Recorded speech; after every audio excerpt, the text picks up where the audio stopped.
네, 오늘 우리가 함께 나누실 말씀은 창세기 42장 21절부터 25절의 말씀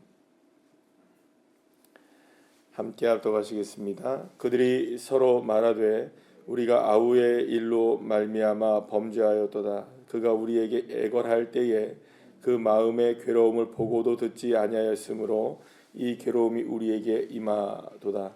르우벤이 그들에게 대답하여 이르되 내가 너희에게 그 아이에 대하여 죄를 짓지 말라고 하지 아니하였더냐. 그래도 너희가 듣지 아니하였느니라. 그러므로 그의 핏값을 치르게 되었도다 하니 그들 사이에 통역을 세웠으므로 그들은 요셉이 듣는 줄을 알지 못하였더라. 요셉이 그들을 떠나가서 울고 다시 돌아와서 그들과 말하다가 그들 중에서 시몬을 끌어내어 그들의 눈 앞에서 결박하고 명하여 곡물을 그 그릇에 채우게 하고 각 사람의 돈을 그의 자루에 도로 넣게 하고 또 길 양식을 그들에게 주게 하니 그대로 행하였더라. 아멘. 할렐루야. 요셉의 형제들은 20년 전 요셉이 구덩이에 빠졌을 때 그가 얼마나 애걸을 하며 도와달라고 살려달라고 그렇게 부탁을 했던 장면을 20여 년이 지났지만 생생히 다 기억하고 있었습니다. 지금에서 이제 어려움을 당하게 되자, 애굽 땅에 와서 어려움을 당하게 되자 그들이 기억해낸 것은 그때의 잘못을 기억해냈던 것이죠.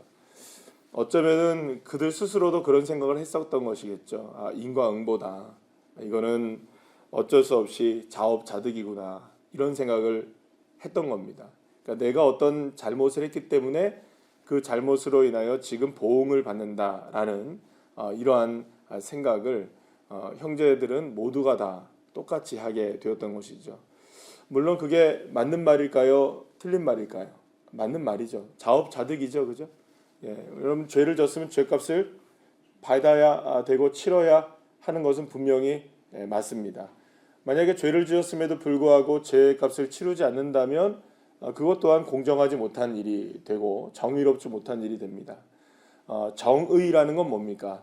어쨌든 그 일에 대해서 그만한 대가를 치르게 되는 것이 정의가 되는 거죠.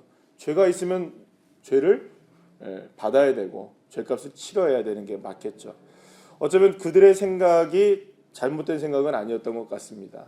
물론 그들이 20여 년 전에 요셉을 그렇게 모질게 죽이려고 했고 죽이진 않았지만 이미 그들이 얘기하잖아요. 지금 없어졌다, 죽었다라고 생각하는 거죠. 그러니까 노예로 팔게 되었을 때 그 잘못에 대해서 지금 이렇게 어려움을 당하고 있는 이 모습이 그때의 잘못을 우리가 지금 보응을 받는 거다라는 생각은 분명히 맞아 보이는 생각 같아 보입니다. 그래서 이 일을 막 서로가 이야기하자 르우벤이 나서서 얘기합니다. 그때 우리가 그렇게 하지 말았어야 했다라는 얘기를 합니다. 여러분 그 르우벤의 말도 맞죠? 그렇게 하지 말았어야 했다. 누가 얘기했었습니까? 그때 르우벤이 나서서 절대로 이 아이를 해치지는 말자. 그래서 사실은 르우벤은 조금 있다가 꺼내주려고 해서 했는데 돌아오니까 어떻게 된 겁니까?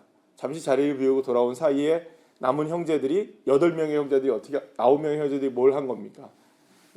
요셉을 마침 그때 지나가던 애굽의 상인에게 그 애굽에 팔아버리게 된 거죠. 어쨌든 이런 일이 일어났을 때 르우벤이 이제 말렸었는데 이렇게 됐었다라고 얘기하는 거예요. 물론 뭐 여기서 르우벤이 자기는 잘못이 없다라고 얘기하는 것은 아니겠지만 사실 이미 일이 이렇게 된 상황에서 어떻게 보면은 뭐 그때 내가 그렇게 했어야지 됐지라는 이 후회를 해봐야 소용이 있을까요, 없을까요? 사실 소용이 없는 거죠. 말이라는 것, 행동이라는 것은 한번 이렇게 행동을 하게 되고 말을 하게 되면 참 담기가 쉽지가 않습니다. 만약에 이렇게 행동을 하고 말을 했음에도 불구하고 그 일에 대해서 이렇게 했어야 됐었는데 라고 해봐야 그 다시 얘기하는 것은 무엇밖에 안 될까요? 변명밖에 안 되는 거죠. 그러니까 사실은 우리가 내뱉은 말 이런 것들은 쏜 화살 이런 건 잡을 수가 없는 겁니다. 이미 해버린 이야기가 되는 거고 한 일이 돼버리는 거니까. 사실 그렇기 때문에 르우벤의 이러한 변명도 사실 20여 년이 지났지만 자기 자신 스스로를 면죄부로 주기에는 문제가 풀려지지 않는 이야기가 되는 것입니다. 자, 어쨌든 이렇게 요셉의 형들은 그래도 나름대로 무엇은 생각하고 있었던 겁니까? 이전의 잘못을 생각은 하고 있었던 겁니다. 그리고 이제 와서야 자신의 잘못들을 이 일을 통하여 뉘우치게는 되었던 것을 보게 되죠. 어쩌면 그 요셉이 이런 모든 과정들을 통해서 드러내기를 원했던 그것은 바로 이러한 모습이 아니었을까. 잘못을 잘못으로 인정하게 하고, 그죠? 문제를 문제로 인식하게 만들기 위한 그런 과정 중에 하나였을지도 모르겠다는 생각이 들기도 합니다. 어쨌든 중요한 것은 요셉에게 중요한 것은 무엇입니까? 정말 중요한 것은 이러한 과정을 통하여서 지금 요셉이 어디에 있습니까?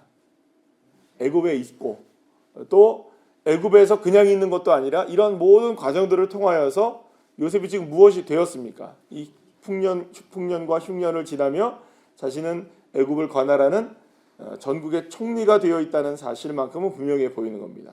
자, 그러면 여기서 우리가 두 가지를 생각할 수 있는 거죠. 하나는 분명히 죄입니다. 그죠? 누구의 죄입니까? 형제들의 죄. 분명히 죄값은 치러야 하는 것이죠. 자, 그런 관점에서 본다면 이 형제들의 이야기는 맞는 얘기일까요? 틀린 얘기일까요? 맞는 얘기입니다. 자신들이 지금 죄값을 치르는 것이다. 이 어려움을 당하잖아요. 그죠? 그러니까 죄값을 치르는 건 맞는 얘기입니다. 그런데 다른 한쪽의 측면에서 본다면 그거는 맞는 얘기이기도 하고 다른 얘기이기도 한 겁니다. 어떤 다른 얘기라고 이야기할 수 있을까요? 이 모든 과정을 통해서 지금 무엇이 이루어지고 있는 것일까요? 하나님의 계획과 뜻과 섭리가 이루어지고 있었던 것이죠. 그러니까 다시 말씀드립니다. 이건 굉장히 중요한 개념이기 때문에 그렇습니다. 죄는 죄값을 치러야 합니다. 맞나요, 안 맞나요? 죄값을 치러야 되는 거죠. 그러면 죄값을 치러야 되는데 그 죄값을 치르기 위해서는 무엇이 필요한 것일까요? 하나님의 섭리가 필요한 겁니다.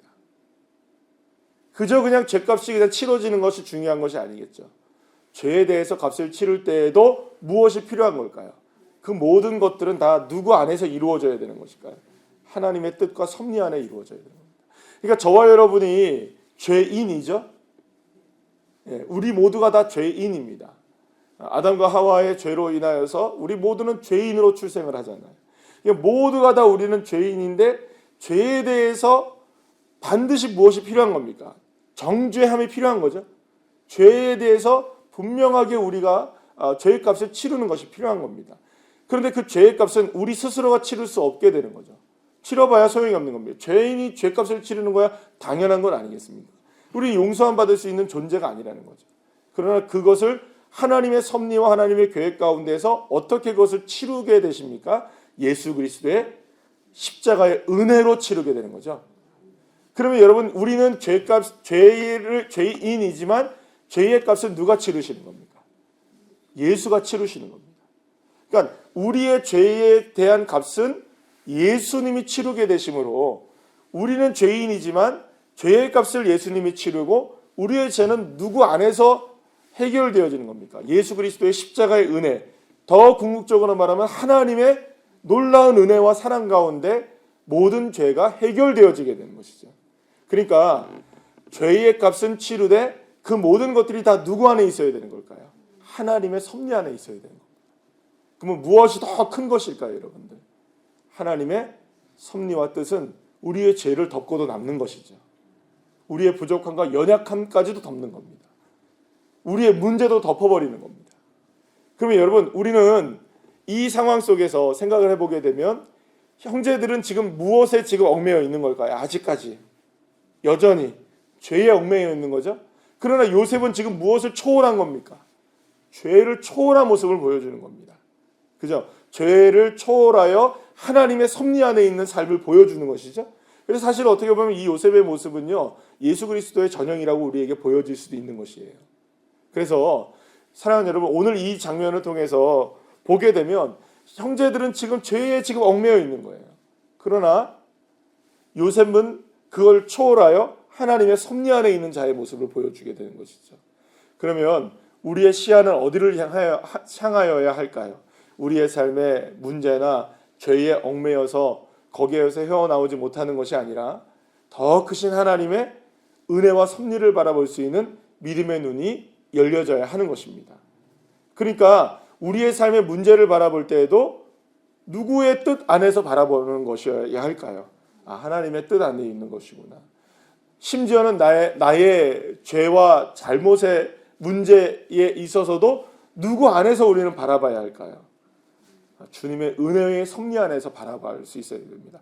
물론 이것이 면죄부가 아닙니다, 여러분들. 나 죄 지었는데 나 하나님의 섭리 안에서 나 죄 지어도 돼, 이런 얘기를 하는 게 아닙니다. 나 하나님의 섭리 안에서, 하나님의 계획 안에서 내가 무슨 죄를 져도 난 문제가 없어라고 얘기하는 게 아닙니다, 여러분. 그러면 큰일 납니다. 그렇죠? 이건 그 얘기가 아닙니다. 오해하시면 안 됩니다. 내가 죄를 지어도 괜찮은 존재라고 이야기하는 게 아닙니다. 내 죄에도 불구하고 하나님의 섭리는 훨씬 더 크다라는 걸 이야기하는 것이지, 내 죄의 문제를 그저 그냥 무조건 용서해 주신다, 이런 얘기를 하는 게 아닙니다. 그러면 우리는 어떻게 살아가야 될까요? 우리 죄가 우리의 삶에 남아 있습니까, 없습니까? 있죠. 우리의 문제가 있을까요, 없을까요? 있죠. 그러나 그것을 다 누구에게 맡기는 자세가 되어야 될까요? 이거 원망하고 가슴치면서 이를 어째, 르우벤이 내가 그러지 말았어야 돼, 여기에 머무르는 것이 아니라 주님의 십자가의 발 앞에 내려놓고 하나님의 뜻 앞에 맡기며, 주님, 나의 이런 부족함과 연약함과 죄를 십자가의 발 앞에 내려놓습니다. 주님 용서해 주시고 주님의 뜻 가운데 나를 새롭게 인도해 주십시오. 겸손하게 누구의 삶에 맡겨야 되는 걸까요? 하나님의 손에 우리에게 인생에 맡기는 자세가 필요한 것이죠. 그래서 절대로 주님은 한 가지 분명한 것은 20여 년이 지나도 죄는 죄값으로 드러나게 하십니다. 그죠? 고백하게 됩니까, 안 됩니까? 됩니다. 하나님은 절대로 저와 여러분의 죄를 그저 그냥 덮어버리시는 분이 아니세요. 분명히 그것에 대한, 죄에 대한 값을 치르게 하시는 분이세요. 그래서 여러분들, 우리가 보통 죄책이라고 해요. 죄책감이 들잖아요. 그 죄책감이 왜 들까요, 여러분들? 우리가 죄책이 마음이 드는 거예요. 죄에 대한 값을 치러야 되는 그 마음이 자꾸 드는 건 왜 그럴까요, 우리가? 거기에 대한 책임을 안 졌기 때문이에요. 예. 물론 이 말은 또 오해하시면 안 됩니다. 그럼 우리는 죄에 대한 값을만 치르면 다 되는구나, 이 얘기하는 게 아닙니다. 우리가 어떤 죄를 저질렀고 문제가 있었을 때 거기에 대한 부분에 대한 책임을 져야 되는 거 분명하죠? 만약에 지금 요셉에 대한 문제를 이 형제들이 이렇게 서로 간에 막 이야기하고 우리가 그때 이 모든 것이 잘못이다라고 얘기한다면 이들이 지금 어떻게 해야 했을까요? 딱 가자마자 아버지를 이제 찾아가죠. 아버지를 찾아가자마자 무슨 이야기를 했어야 되는 게 맞을까요?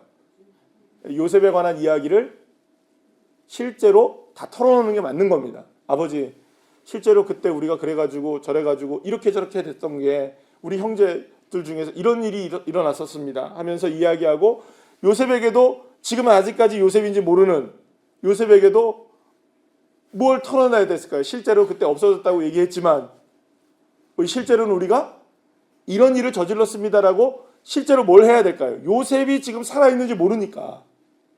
그럼에도 불구하고 자신의 잘못을 진짜로 타인에게 고백하고 문제를 해결하기 위한 노력을 해야 하는 것이 맞는 것이죠.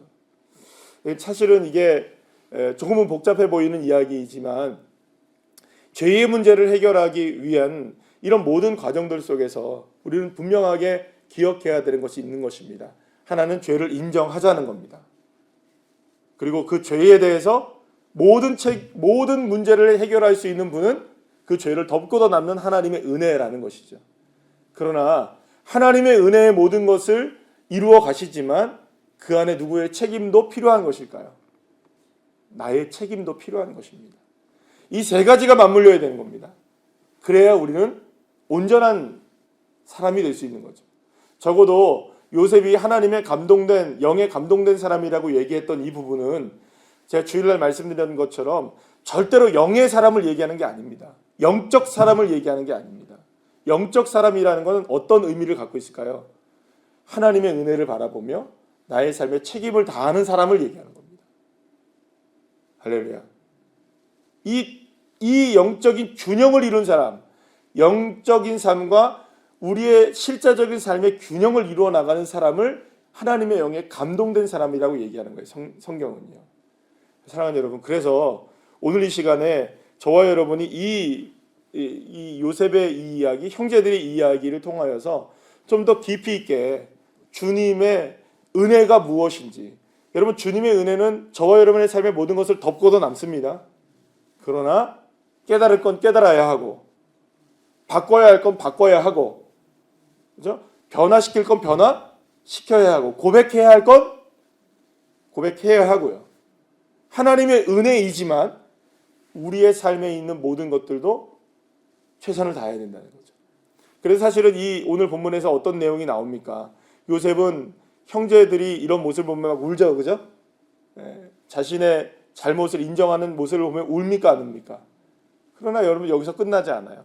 만약에 진짜 거기서 형제들이 정말 자신의 잘못을 뉘우치고 뭐 하나님 앞에 거기서 막 우리의 잘못입니다, 하나님 앞에 막 회개하고 막 이랬으면 이때 다 끝났죠, 그죠?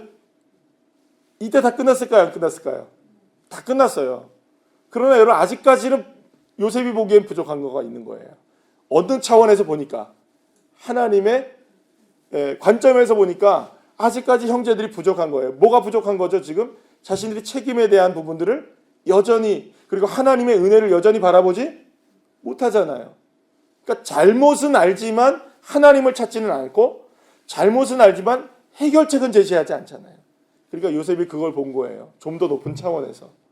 그래서 이 일들을 해결하기 위해서 거기다 막 돈을 넣고, 막 그렇게 하는 거예요. 결국엔 나중에 가서 발칵 뒤집히죠, 그죠? 자기도 모르는 막 돈들이 나오고 막 이러니까 막 난리가 나잖아요. 오히려 그 일들이 이제 나중에 이 모든 문제를 풀어나가는 열쇠가 되기도 합니다. 사랑하는 여러분, 그래서 우리가 마지막으로 함께 생각해 봐야 될 하나는 뭐냐면, 절대로 하나님의 역사는 인과응보는 아닙니다, 여러분. 물론 인과응보가 맞을까요, 안 맞을까요? 틀린 말은 아닙니다. 그러나 하나님은 인과응보든 자업자득이든 이 모든 것들보다 더 높은 차원이라는 걸 기억하셔야 돼요. 내가 어떤 일을 행한다 할지라도, 내가 어떤 일을 뭐 때로는 저지른다 할지라도 그 모든 것들을 덮고도 남는 은혜는 누구일까요? 하나님의 은혜라는 것이죠. 그리고 그 안에 우리가 모두가 다 믿음의 책임감을 다할 때 하나님은 그 사람을 하나님의 뜻대로 쓰시는 놀라운 역사가 일어나게 되는 것입니다. 그래서 우리의 인생을 바라볼 때, 나의 인생을 바라보거나 세상을 바라볼 때 여러분들, 우리는 시야는 좀 더 높으셔야 돼요. 세상은 다 자업자득 인과응보로 바라본다 할지라도 우리는 하나님의 뜻을 바라볼 수 있어야 되고, 하나님의 은혜를 갈망할 수 있어야 되고, 그 은혜 가운데 우리가 겸손하게 살아갈 수 있는 믿음의 자세들이 필요한 것이라고 볼 수가 있습니다. 사랑하는 여러분, 오늘 삶 속에서 하나님의 더 크신 섭리를 믿음으로 바라보며 승리하는 주의 자녀들 한 분 한 분들 다 되시기를 간절히 축복합니다.